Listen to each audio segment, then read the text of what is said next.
Rail with Shyam YouTube channel पर आप सभी लोगों का स्वागत है। आज के इस वीडियो के माध्यम से मैं आप सभी लोगों के लिए यूपीएससी भर्ती परीक्षा 2025 के लिए मूल विधि के 40 प्रश्न लेकर के आ चुका हूं, जो आपके एग्जाम के लिए सबसे ज़्यादा महत्वपूर्ण है। तो आज के इस वीडियो को आपको शुरू से लेकर के एंड तक फुल वॉच करते रहना। आज की वीडियो और आज का ये कंटेंट अगर आपको पसंद आए तो प्लीज़ इस वीडियो को लाइक और चैनल को आप लोग सब्सक्राइब करना बिल्कुल ना भूलें। और ये बुक का नाम आपको पता है कि मैंने स्क्रीन पर लगा रखा है।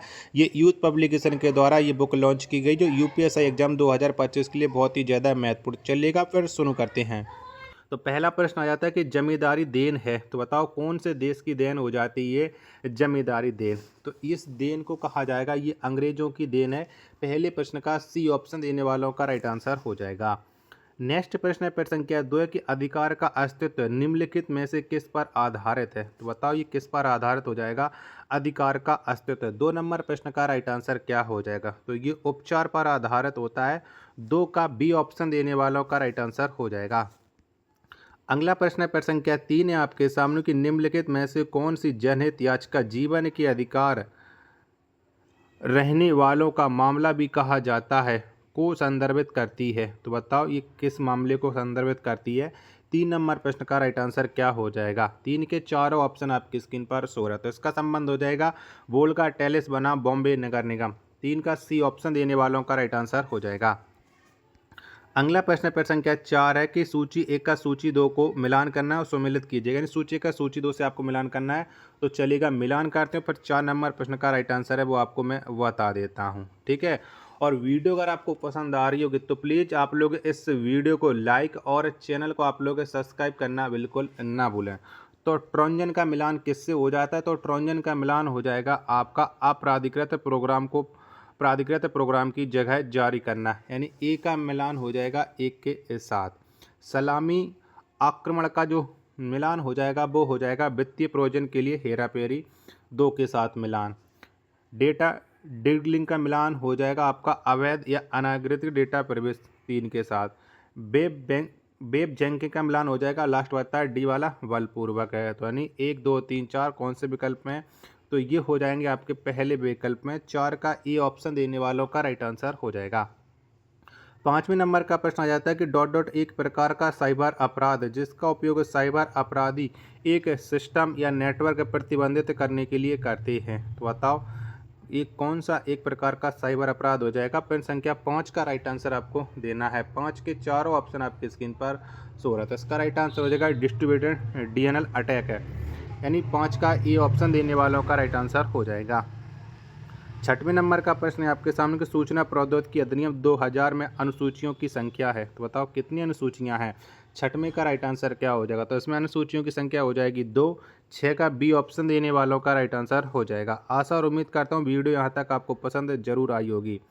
नेक्स्ट प्रश्न है प्रश्न संख्या 7 आ जाता है कि सूचना तकनीक अधिनियम की धारा 66C के अधीन अपराध कारित करने पर कितने रुपए तक जुर्माना अधिरोपित किया जाएगा। तो बताओ कितना जुर्माना लगेगा। 7 का राइट आंसर क्या हो जाएगा, तो इसके लिए जुर्माना लगेगा 1 लाख रुपए। 7 का ए ऑप्शन देने वालों का राइट आंसर हो जाएगा। 8वें नंबर का प्रश्न है कि विदेशी प्रमाणकर्ता प्राधिकारियों की मान्यता के बारे में उपबंध किया गया है। तो ये कौन सी धारा में किया गया, तो ये किया गया है धारा 19 में। 8 का ए ऑप्शन देने वालों का राइट आंसर हो जाएगा। नेक्स्ट प्रश्न है प्रश्न संख्या 9 कि सूचना प्रौद्योगिकी अधिनियम 2000 का उद्देश्य है। तो बताओ क्या उद्देश्य है। 9 का राइट आंसर क्या हो जाएगा। 9 के चारों ऑप्शन आपके स्क्रीन पर शो रहे हैं, तो सूचना प्रौद्योगिकी अधिनियम 2000 का जो उद्देश्य हो जाता है ये उपयुक्त सभी हो जाएंगे, यानी 9 का डी ऑप्शन देने वालों का राइट आंसर हो जाएगा।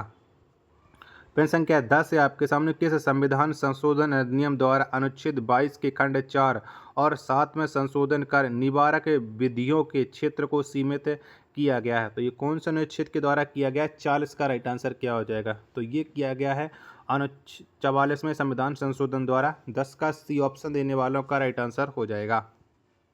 11 नंबर का प्रश्न आ जाता है कि राष्ट्रीय सुरक्षा अधिनियम 1980 कब बना। तो बताओ ये कब बना था। तो राष्ट्रीय सुरक्षा अधिनियम 1980 ये बना था 27 दिसंबर 1980 को। 11 का सी ऑप्शन देने वालों का राइट आंसर हो जाएगा। 12 नंबर का प्रश्न आ जाता है कि जहां किसी भी कारणवश शंका पैदा हो जाए कि अभियोजन के लिए अपेक्षित पूर्व मंजूरी केंद्रीय, राज्य या किसी अन्य अधिकारी में से किसके द्वारा ली जानी चाहिए, वहाँ ऐसी मंजूरी दी जाएगी। तो ऐसी मंजूरी किसके द्वारा दी जाएगी? 12 का राइट आंसर आपको देना है। 12 के चारों ऑप्शन आपकी स्क्रीन पर शो रहा है। तो ऐसी मंजूरी उस सरकार या प्राधिकारी द्वारा जो लोक सेवक को उसके पद से उस समय हटाने के लिए सक्षम था जिस समय अपराध किया जाना अभिकथित है। यानी डी ऑप्शन देने वालों का राइट आंसर हो जाएगा। प्रश्न संख्या 13 आ जाता है आपके सामने कि भ्रष्टाचार निवारण अधिनियम 1988 को राष्ट्रपति की अनुमति प्राप्त हुई। तो बताओ इसे कब प्राप्त हुई थी? 13 का आंसर आपको देना है। तो ये अनुमति प्राप्त हुई थी 9/9/1988 को। 13 का ए ऑप्शन देने वालों का राइट आंसर हो जाएगा। अगला प्रश्न आ जाता है आपके सामने, प्रश्न संख्या 14 है आपके सामने कि ऐसा कोई भी सौदा जिसमें संपत्ति एक व्यक्ति के नाम स्थानांतरित की जाती है और भुगतान किसी दूसरे व्यक्ति द्वारा किया जाता है तो वह सौदा ... कहलाता है। तो बताओ वह सौदा क्या कहलाता है? 14 का राइट आंसर आपको देना है। तो वह सौदा बेईमानी लेन देन कहलाता है। 14 का बी ऑप्शन देने वालों का राइट आंसर हो जाएगा। प्रश्न संख्या 15 आपके सामने कि वर्तमान आयकर अधिनियम लागू हुआ। तो बताओ कब लागू हुआ था? तो वर्तमान आयकर अधिनियम है ये 1/4/1962 को लागू हुआ था। 15 का ए ऑप्शन देने वालों का राइट आंसर हो जाएगा। 16 नंबर का प्रश्न आ जाता है कि सूचना का अधिकार अधिनियम के तहत किसी लोक सूचना अधिकारी से सूचना न मिलने पर कितने दिनों के भीतर एक सूचना प्रार्थी प्रथम अपीलीय प्राधिकरण के पास अपनी अपील दर्ज कर सकता है? तो ये कितने दिनों तक कर सकता है? 16 का राइट आंसर। तो इसका राइट आंसर हो जाएगा 30 दिन। ए ऑप्शन देने वालों का राइट आंसर हो जाएगा। प्रश्न संख्या 17 आ जाता है आपके सामने कि अगर लोक सूचना अधिकारी सूचना का अधिकार अधिनियम के तहत विनिर्दिष्ट अवधि के भीतर सूचना प्रार्थी को सूचना देने में असफल हो तो उसे ... कहा जाता है। तो बताओ उसे क्या कहते हैं? 17 का राइट आंसर। तो उसे कहा जाता है मान्यता अस्वीकृति। 17 का डी ऑप्शन देने वालों का राइट आंसर हो जाएगा। 18 नंबर का प्रश्न आ जाता है कि सूचना का अधिकार किस राज्य में प्रभावी है? तो बताओ कौन से राज्य में ये प्रभावी है? तो सूचना का अधिकार है ये उपयुक्त सभी राज्यों में प्रभावी हो जाएगा। 18 का डी ऑप्शन देने वालों का करेक्ट आंसर हो जाएगा। 19 नंबर का प्रश्न आ जाता है कि राष्ट्रीय मानवाधिकार आयोग की वार्षिक रिपोर्ट इसके अंतिम होने के कितने समय से पूर्व मुद्रित की जाएगी? तो बताओ ये कितने समय पूर्व मुद्रित हो जाएगी? 19 का राइट आंसर आपको देना है। तो ये 1 माह पूर्व मुद्रित की जाएगी। 19 का बी ऑप्शन देने वालों का राइट आंसर हो जाएगा।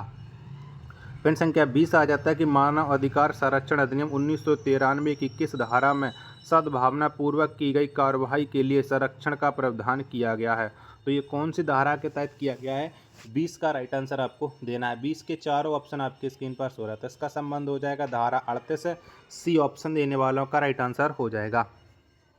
21 नंबर का प्रश्न आ जाता है आपके सामने कि राष्ट्रीय मानव अधिकार आयोग की परिवाद भेजने के माध्यम के संबंध में क्या सही है? तो बताओ इनके बारे में कौन सा सही हो जाएगा? 21 का राइट आंसर आपको देना है। तो ये हो जाएगा फैक्स के माध्यम से। 21 का ए ऑप्शन देने वालों का करेक्ट आंसर हो जाएगा। 22वें नंबर का प्रश्न है कि मानव अधिकार संरक्षण अधिनियम 1993 कब बना? तो बताओ ये कब बना था? 22 नंबर प्रश्न का राइट आंसर क्या हो जाएगा? तो मानव अधिकार संरक्षण अधिनियम ये 28 सितंबर 1993 को बना है। 22 का डी ऑप्शन देने वालों का राइट आंसर हो जाएगा। प्रश्न संख्या 23 आ जाता है आपके सामने कि मत व्यक्ति द्वारा लोक स्थान में औचार दंडनीय कृत है। तो ये कौन सी धारा के तहत ये दंडनीय कृत हो जाएगा? 23 नंबर प्रश्न का राइट आंसर। तो इसका संबंध हो जाएगा धारा 355। 23 का ए ऑप्शन देने वालों का राइट आंसर हो जाएगा। 24वें नंबर का प्रश्न है केंद्रीय चिड़ियाघर प्राधिकरण के कार्य हैं। तो बताओ क्या हो जाएंगे? 24 का आंसर आपको देना है। तो 24 के तो 2 ऑप्शन ये रहे, बाकी के 2 ऑप्शन मैं आपको और दिखा देता हूँ जिसके बाद आप लोग इसका राइट आंसर डिसाइड कर सकते हो। तो बताओ इसका राइट आंसर क्या हो जाएगा? तो इसका राइट आंसर हो जाएगा उपयुक्त सभी। डी ऑप्शन देने वालों का राइट आंसर हो जाएगा। प्रश्न संख्या 25 आ जाता है कि वन्यजीव संरक्षण अधिनियम 1993 प्रवृत्त हुआ। तो बताओ ये कब से प्रभावी हुआ था? वन्यजीव संरक्षण अधिनियम 1993। 25 का राइट आंसर क्या हो जाएगा? तो इसका संबंध हो जाएगा 4 अगस्त 1992। 25 का ए ऑप्शन देने वालों का राइट आंसर हो जाएगा। 26वें नंबर का प्रश्न है कि ध्वनि प्रदूषण की सीमा एवं मानदंड का निर्धारण निम्नलिखित में से किस बात में किया गया है? तो बताओ इसका संबंध कौन सी बात से हो जाएगा? 26 नंबर प्रश्न का राइट आंसर। तो इसका संबंध हो जाएगा इंद्रिय ध्वनि प्रदूषण। 26 का ए ऑप्शन देने वालों का करेक्ट आंसर हो जाएगा। 27 नंबर का प्रश्न है आपके सामने कि पर्यावरण संरक्षण अधिनियम 1986 कब बना। तो बताओ ये कब बना था। तो पर्यावरण संरक्षण अधिनियम 1986 ये 23 मई 1986 में बना था। 27 का बी ऑप्शन देने वालों का राइट आंसर हो जाएगा। 28 नंबर का प्रश्न आ जाता है आपके सामने, आदेशात्मक चिन्ह की आकृति कैसी होती है। तो बताओ कैसी होती है। तो आदेशात्मक चिन्ह की जो आकृति है ये गोलाकृति होती है। 28 का सी ऑप्शन देने वालों का राइट आंसर हो जाएगा। नेक्स्ट प्रश्न है संख्या 29 है कि आपके सामने की योजना का रद्दकरण का उपरांतरण का उपबंध मोटर यान अधिनियम की किस धारा में है। तो बताओ ये कौन सी धारा में आता है। तो इसका संबंध हो जाएगा धारा 102। 29 का बी ऑप्शन देने वालों का राइट आंसर हो जाएगा। प्रश्न संख्या 30 है आपके सामने कि मोटर वाहन अधिनियम 1988 परिवर्तित हुआ। तो बताओ ये कब हुआ था। 30 नंबर प्रश्न का राइट आंसर क्या हो जाएगा। तो ये 1 जुलाई 1989। 30 का बी ऑप्शन देने वालों का राइट आंसर हो जाएगा। 31 नंबर का प्रश्न है आपके सामने कि अनुसूचित जाति अनुसूचित जनजाति अधिनियम 1989 का विस्तार है। तो बताओ इसका विस्तार कहाँ पर है। 31 का राइट आंसर आपको देना है। तो SC/ST एक्ट अधिनियम 1989 का जो विस्तार है वो संपूर्ण भारत पर हो जाता है। 31 का ई ऑप्शन देने वालों का राइट आंसर हो जाएगा। 32 नंबर का प्रश्न है किशोर न्याय अधिनियम 2015 लागू हुआ। तो बताओ ये कब लागू हुआ था। तो किशोर न्याय अधिनियम 2015 ये 15 जनवरी 2016 को लागू हुआ था। 32 का बी ऑप्शन देने वालों का राइट आंसर हो जाएगा।